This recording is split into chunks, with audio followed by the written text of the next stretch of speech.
subnanometer to nanometer mono and bimetallic clusters in CO oxidation, illustration of effect of cluster size, atomic composition, support and reaction conditions in nanocatalysis. I'm very happy to be here, but before I start the talk, I would like to thank the organizers, also the local, for the very warm welcome. I'm very happy to be here, second time in Kerala. It's never enough, needless to say. I also would like to thank the warm welcome by the students, because I mean this is really unusual what I am experiencing in a very best sense. Also the interactions with the colleagues and especially with the students. Okay, so now maybe let's get back to my talk. So this is the topic what I picked for today, and this is about looking effect of size and so on in catalysis. Actually, what we try to do here is how to change the reaction rate or chemical selectivity by changing your catalyst. And regarding that topic, yesterday there was a student who asked how to pick topics, how to know what not to do because it's already everything done.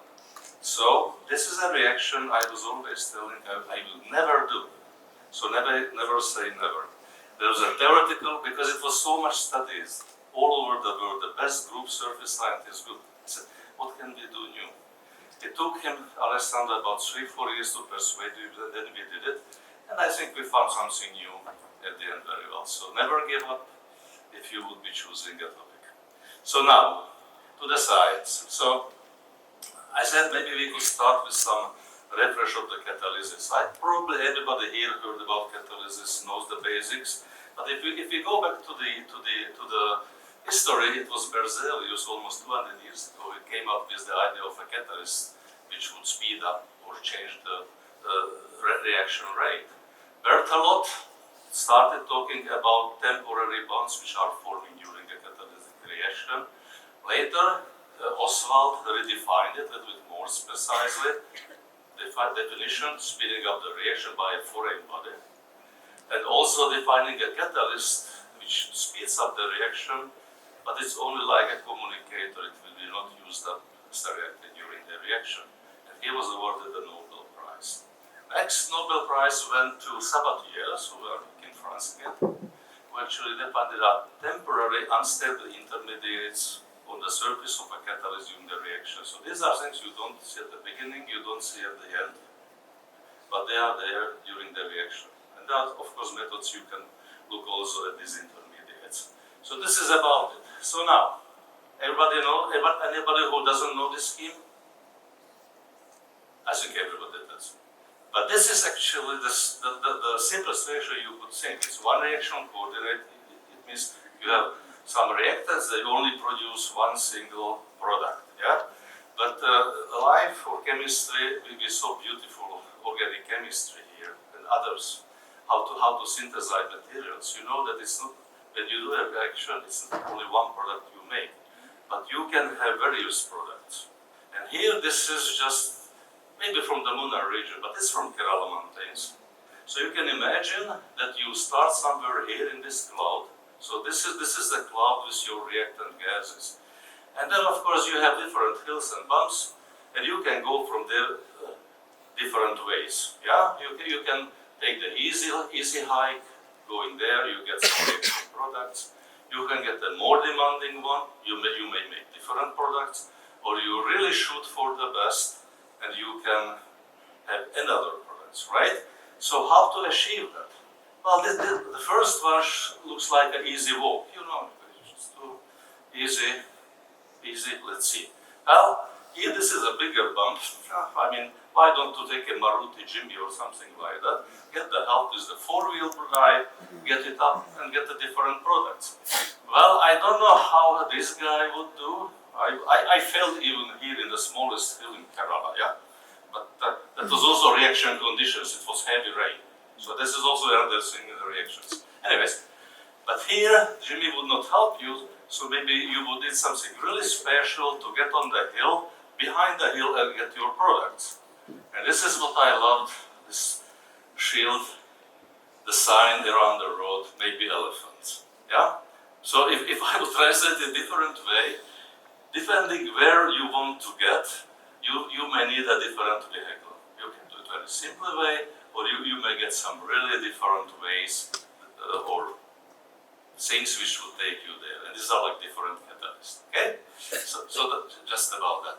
So we are back again here. I mentioned on purpose I picked this simple reaction. I thought it's simple, the decision is simple, C oxidation. Why I thought it would be simple? We have only one reaction product, right? CO2. But there are many things which may affect how this reaction goes. So this is the reaction. We start with CO and oxygen. We want to make a CO2. And this is actually what we want to manipulate here, okay? So here is the reaction barrier without catalyst, and here is the one.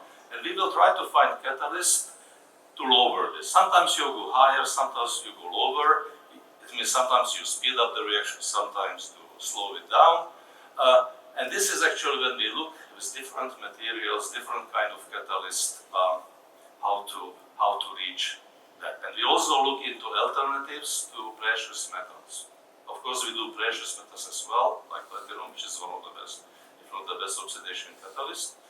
But we would like to replace them. So, okay, so one way to do science is this, but I think we already passed this stage, working in the trial and error.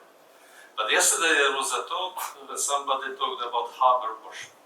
So Haber-Bosch, without Haber-Bosch, we could not survive nowadays, not such a population. So this was a catalyst developed in 1913, over 100 years ago. At that time, Haber and Bosch tested about 2,500 various combinations. This is an old slide, so maybe this doesn't hold, but since then, by combinatorial approach, about 20,000–30,000 other combinations of metals, oxides were tested, and they were not better than those originally found. I think there was one ruthenium-based, if I'm not wrong. Okay, so how to do that? Okay, so there are various approaches. So one approach is you hire a highly motivated collaborator who has lots of ideas and thinks out of the box. Okay, so you take this guy and you. Okay, so how can I start this now? Okay, here. And you put him into the lab. It's really highly empirical. You give him all the freedom to try. Yeah? This is also one way how to motivate students, right? Try. Have an idea, try it out. Okay. Well, maybe overdose the thing, right? Or look at that as pattern. It's a perfect electron diffraction pattern, if you look at that. So you get a very high simple but the things is working further and further. Getting out of control, we had the two, right? Maybe in our lives. What we are taught in a lab, that there is a danger to contain it, right? So it tries to contain it. But again, the loading was too high probably.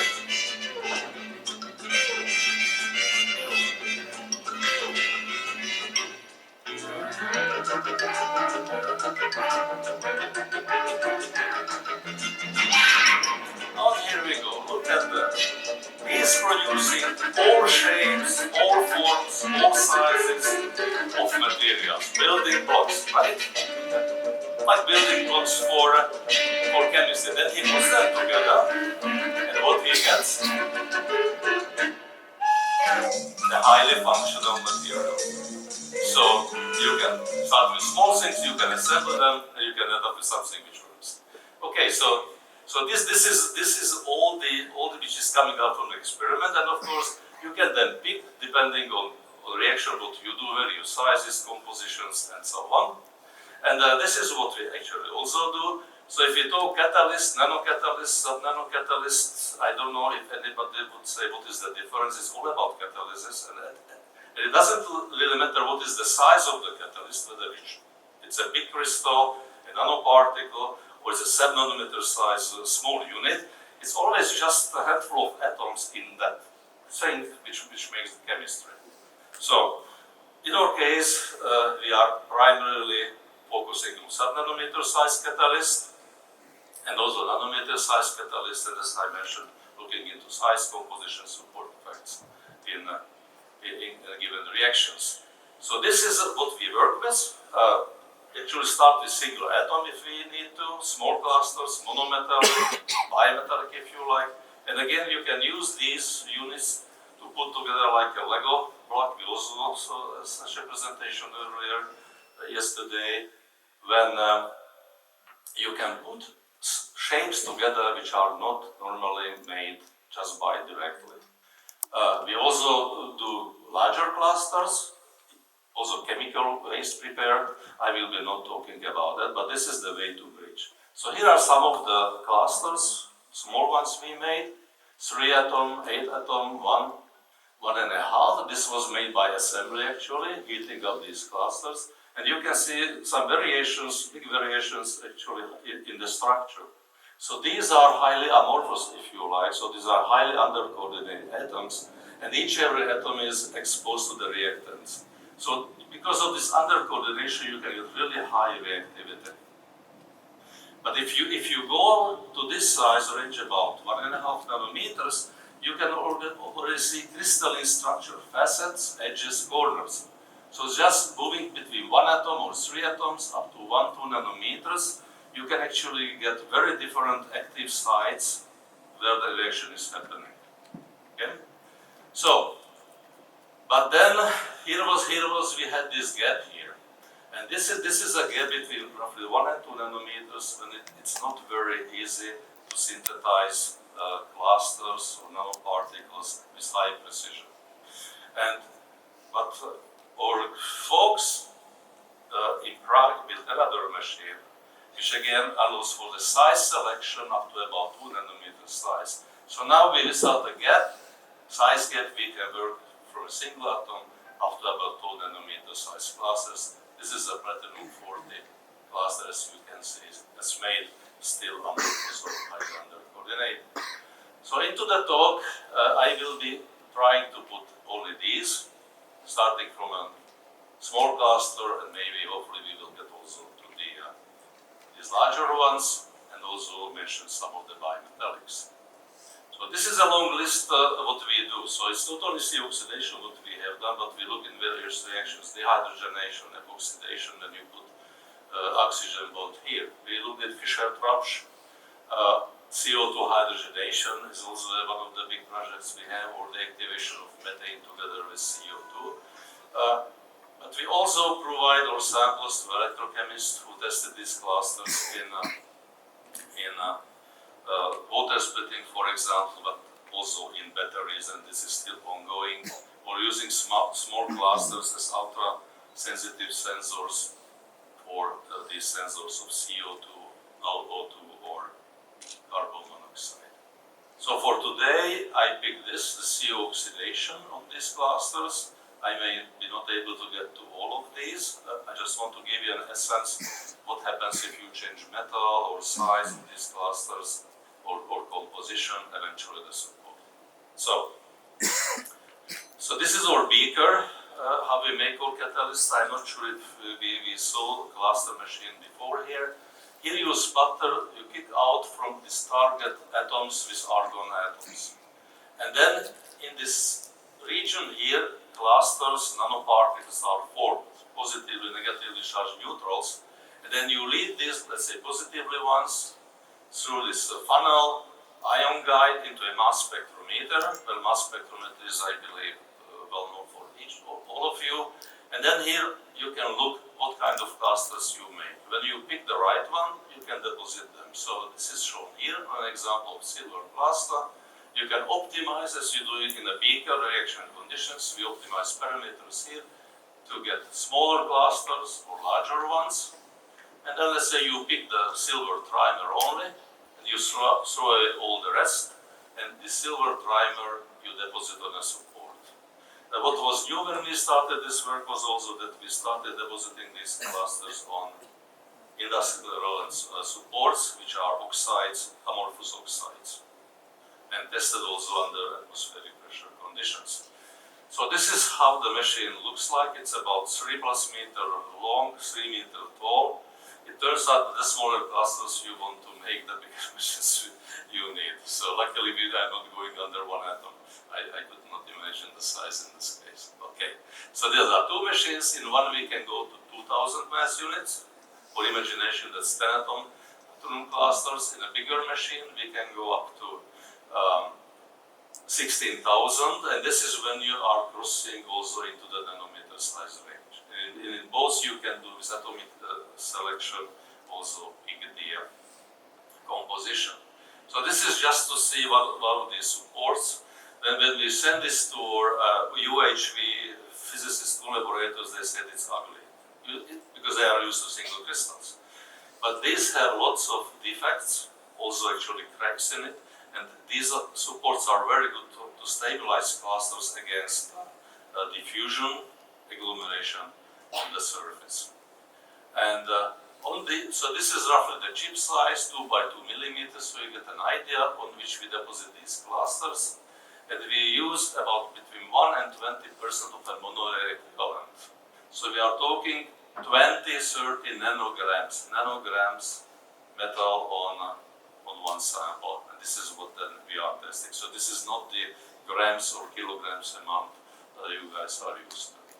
And then we test it under very precise conditions. We can mix up to 4 reactants or also including, let's say, water vapor as a stimulator, so to say, and look with mass spectrometer on the reaction products. So, and this is how one of the labs looks like. We have 5 setups. These are 4 of those.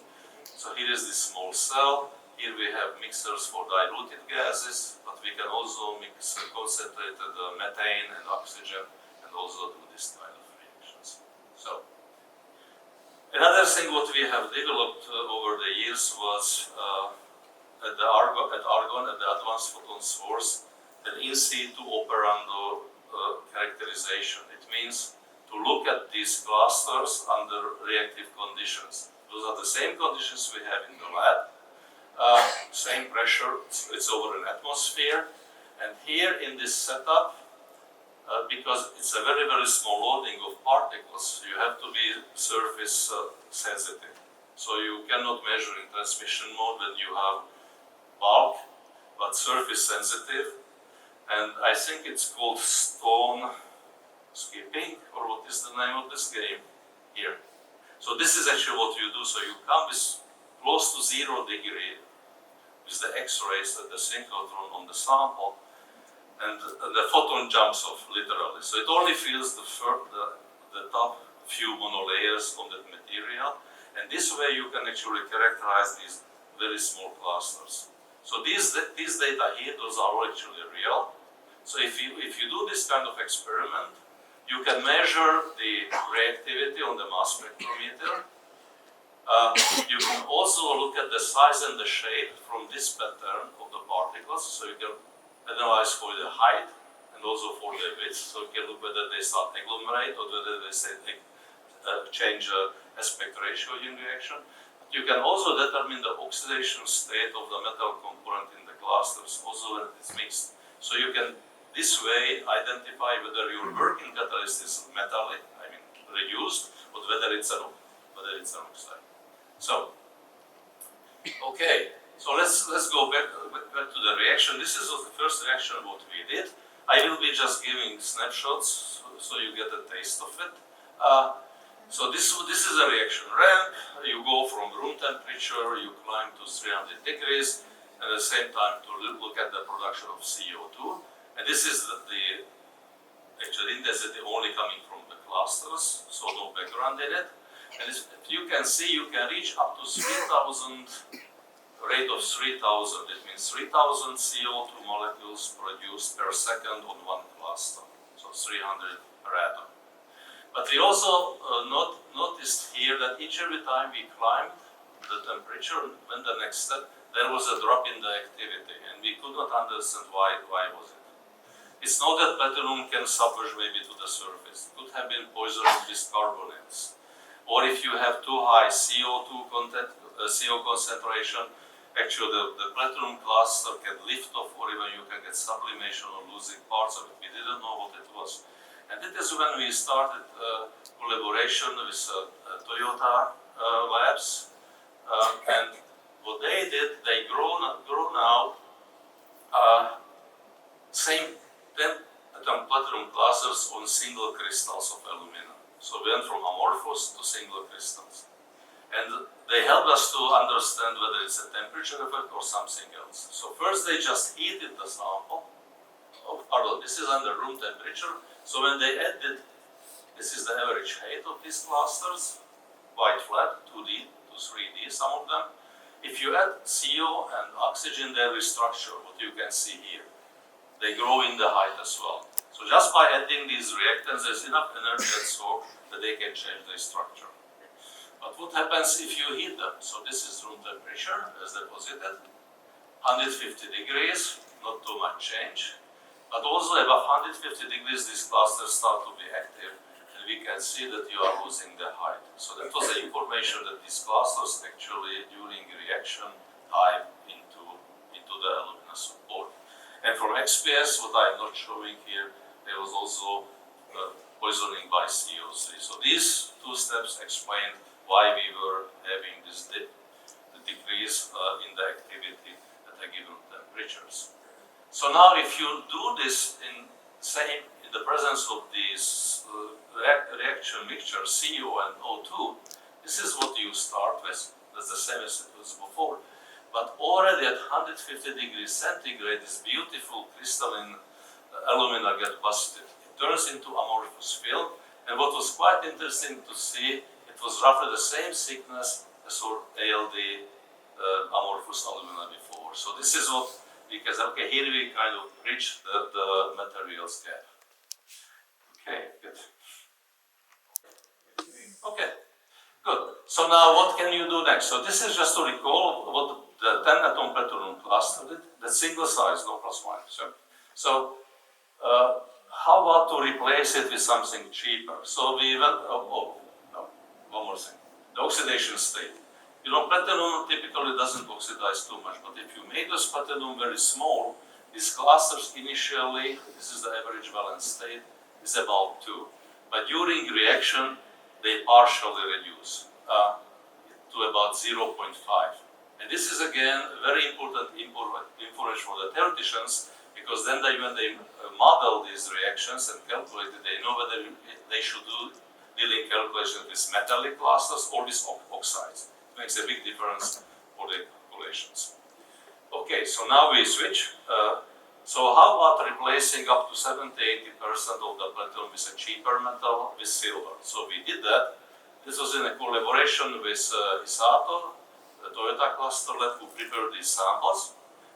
Silver 9 with 2 or 3 platinum atoms. And what you can see here, reactivity goes up to 2,500, so it's only 10–15% lower than it was for pure platinum.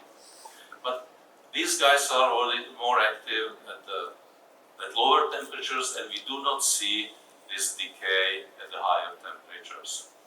So, and we also saw no evidence of sintering from the X-ray absorption. How about the oxidation state? Do these two metals talk to each other? They are different. So while platinum was oxidized, or partially oxidized when it was alone, in the case of 2 platinums and 9 silvers, here actually the platinum is reduced, I would say metallic, while the oxygen apparently sits on the silver, which is here oxidized with a valence state of about 0.5. Now you add one more platinum atom, and the play is changing.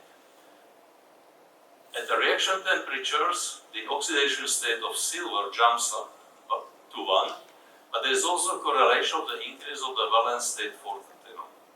So just changing the composite of the cluster by one single atom, you change also the electronic structure, oxidation state, and this all needs to be taken into consideration. I have no time to go through these slides here, so I just go to the summary slide on this. So Alessandro's group performed calculations on both systems, and he came up with a number of interesting findings. first was if you work under low pressure conditions or low coverage of reactants on the cluster, the reaction is taking place on the top of the cluster. But if you go to high coverage, high pressures, what we had, you actually end up with a reaction which is taking place at the interface of the cluster. So even the reaction conditions, it means, will affect how this reaction will play out. And that was the cluster which was diving into the aluminum. It was a nice symbiosis between silver and platinum, because we did not see the decay. So silver was stabilizing platinum, and vice versa, platinum was stabilizing silver. Silver would otherwise sinter around 150 degrees centigrade. Moreover, the silver atoms also destabilized this carbonyl bond, so there was no poisoning seen either. Okay. So in this case, we bridged not only the materials gap, but also the pressure gap. I'm not repeating again what I said before. Okay, so now about bridging the materials gap between the subnanometer range and few nanometers. So this was the first. It's still ongoing work. And here, when we compared platinum 13 and platinum 40 on tin oxide, there was no difference between the activity, as a matter of fact. Here you can see also the images. With a little of imagination, maybe one could see here some stripes of the titanium oxide support and the platinum atoms somehow following it, which is probably epitaxial growth. But now if you take the same clusters, the 13 and 40 atom, and put them on titania, it will be very different. First of all, they will be much more active, 3-4 times higher activity than the tin oxide supported ones, but also the platinum 40 comes to full rate, so to say, already at 270 degrees centigrade. So what was the reason for that? So it's not only size effect, because one would expect also the same or similar behavior for the platinum 40 tin oxide. But what turns out, on tin oxide, the support actually overgrows the platinum 40. This was shown by Scott Anderson. He analyzed this data in Utah. But it's not happening, or not to that extent, on platinum 40. So it's higher stability, but sometimes if you have a more stable particle, it also leads to lower activity. Okay. So, yeah, I maybe make it. So this is the very last example of what we have here, and this is about the gold and nickel clusters. Nickel could be also very good oxidant in many reactions, also used from Fischer-Tropsch to CO2 conversion and so on. So what Vajda did here was he prepared these mixed clusters. So this is for example, a mass spectrum with mixed clusters looks like, and picked these three out of nickel 3, gold 3, and both combination in between, and looked at the activity. So this is just the mass spectrum, so you can see, just illustrating that you can stretch into from the subnanometer to the nanometer size range. So this is the activity of gold 3. Please look for now just at the blue curve. I don't want to go through the details on this too much. So if you take gold 3, yes, gold is known to be a good catalyst for CO oxidation. But what happens if you take pure nickel is that nickel alone doesn't work. This was used on the zirconia support, again amorphous support. So now you can vary again the ratio of these two metal atoms between each other. So if you here nickel 3 replace one nickel atom by one gold, the activity goes up and is actually higher than it was, or comparable than it was in the case of the pure gold. Now you exchange two and you get the cluster with the highest activity. So the gold to one nickel cluster is almost 3 times more active than gold alone, just by mixing. So, okay, so this is again just I will be repeating myself. if you would look at the price of the catalyst, the per gold atom, in this case, these two guys, in terms of reactivity, have the same price or output. Of course, as we said, nickel is not working, but this mixing could also lower the price for this catalyst. I'm also looking into other metals. I cannot show this all. Again, on these clusters, XPS was done at electrosynchrotron, and I just focus in this area, which is the area of activity, and you can see that here actually there's an anti-correlation between the violent state. So the oxidation state and nickel are changing in a reversible way. And that was actually my last slide. And these are all the people who did the work. We started this work in my group at Argonne, continued starting 6 years ago in Prague. That's what I need to mention. There are lots of collaboration at synchrotrons, what you can see here, or also here when we started this GSX theoretical support. Here I would maybe point out these two supports. We had theory collaborators also from BARC, from Mumbai, and also from Allahabad, on a different project also from the Nehru Center in Bangalore. So, and as you can see, there is still room for collaboration. Could be theoretician, could be experimental. And one of the good things with this PowerPoint is, if your collaborative network is growing, I have one, when everybody is, then the font size is 6. So, if we would have more collaborations, we just decrease the font size and we put you there, okay? Thanks for your attention. Thank you, Professor Stefan. Now I request the audience to have interaction and questions. Well, just to get started, very nice. Just wanted, for the benefit of the students here, how do you observe the shapes you talked about, these particular AU2NI, but how do you see the structure, and how do you see how a reaction is really happening experimentally? This would be beneficial for you. Okay, so from these experiments we don't synthesize. From this, the Greisig incidents start with sensitivity at 1 nanometers, depending what energy you use. So you can talk about the size, but the structure, well, structure is not that simple. So as a matter of fact, now we start working with Nigel Browning's group, and also with others. Actually, what I showed at the beginning, the silver cluster, we had it in a TM, and if you just heat it up with the electron beam, it's dancing. It doesn't fall apart, it's dancing, turns around, lay down. Yeah, so there's a dynamics, and you could expect the same.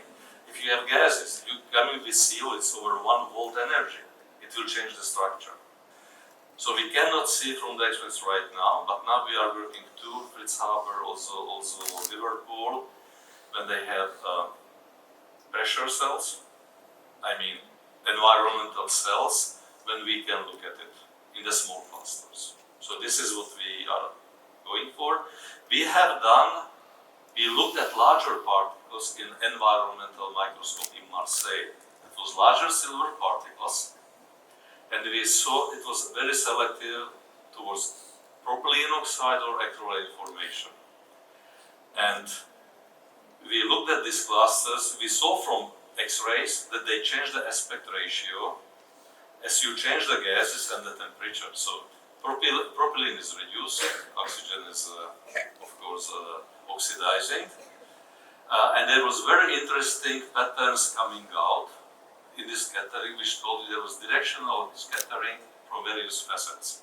So we took some of these samples to Marseille and said, okay, let's try this. Well, I could not persuade the guys there to put in propylene into the ether because the cell cost maybe $100,000 and they didn't want to contaminate it. So we imitated, so to say, the reduction part by hydrogen and oxygen with oxygen, and you could see under your eyes how this 5 or 6 nanometer size silver cluster changing shape, but also the faceting. So this is what we did so far on larger clusters, and now we are aiming to do that also with lithium. With AFM stem wouldn't be that good because you have a contact, you have a probe which should disturb it. So most of the structures we are getting is from calculations. So Anastasia Alexandrovas, for example, or Alessandros are giving this calculation. Today to present talking of love to Professor Stefan Vajda.